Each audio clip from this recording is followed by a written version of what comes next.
वैसे तो सर्दियों के मौसम में उतना ज़्यादा काम नहीं होता है, लेकिन मुझे ये बात भी पता है कि जिन लोगों ने मेरी तरह बहुत सारे पशु पाल के रखे हैं, उनका पूरा दिन इन्हीं के कामों में निकल जाता होगा। तो आज मेरे दिन की शुरुआत होती है इस बाल्टी के साथ, क्योंकि सुबह-सुबह मुझे ड्यूटी मिल गई थी गाय से दूध लेने की। वैसे तो हर रोज ये काम मम्मी करते हैं, लेकिन कभी-कभी मेरी बारी भी लग जाती है। तो हमें 2 गायों से दूध लेने को रहता है, और जब तक मैं दूध निकाल के यहाँ पर फ्री होती हूँ, उतने में धूप भी निकल गई थी। तो धूप निकलने के साथ ही हमारा पहला काम रहता है पशुओं को बाहर बांधकर उन्हें चारा डालना। तो सबसे पहले मैं चली जाती हूँ अपने घर के ऊपर वाली गौशाला में, जहाँ हमने बड़ी गाय बांधी होती है। इससे ब्यूल के पत्ते देने के बाद मैं चली जाती हूँ अपनी छोटी गाय के पास और जल्दी से उसे भी बाहर निकाल कर ये पत्ते डाल देती हूँ। और क्या आपको पता है कि इसी ब्यूल से हम पहाड़ी लोग रस्सी भी बनाते हैं? और हाँ, आपके यहाँ इसे किस नाम से जाना जाता है, जल्दी से कमेंट करके बताएं। अभी यहाँ पर मैंने दूध देने वाली गाय को तो चारा डाल दिया था, लेकिन इनके सिवाय भी मेरे घर में और बहुत सारे चुन्नू मुन्नू हैं। तो जल्दी से जाकर सबसे पहले मैं अपने बैलों और बछड़ियों को घास डालती हूँ, और उसके बाद सीधा आ जाती हूँ अपने भिड्डू के पास, क्योंकि यहाँ पर मैंने सभी के चारे का प्रबंध कर दिया था। लेकिन अब लास्ट में ये भिड्डू बच गए थे, जो बेचारे तरसती निगाहों से मेरी तरफ देख रहे थे कि हमारी बारी कब आएगी। तो भिड्डू को हम कुछ इस तरह पत्ते रस्सी में बांध कर देते हैं, ताकि इन्हें खाने में आसानी रहे।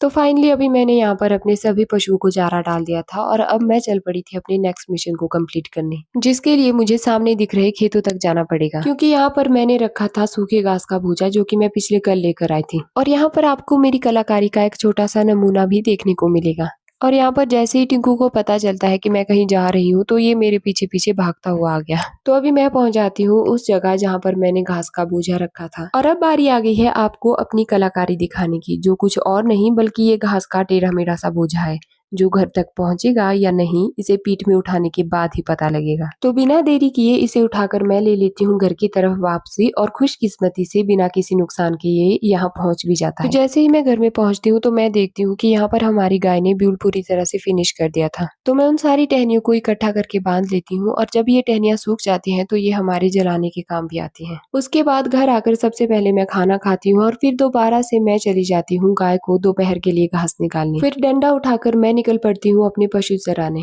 तो ये है मेरी पूरी सेना, और यहाँ पर है इन सब का सेनापति यानी कि मैं। तो पूरा दिन पशु चराने के बाद फिर शाम के टाइम में आ जाती हूँ अपनी गाय को पत्ते निकालने, और इसी तरह मेरा जो दिन गाय के चारे के साथ शुरू हुआ था, वो इसी के साथ खत्म होता है। तो आज के इस व्लॉग में बस इतना ही। Thanks for watching guys, bye.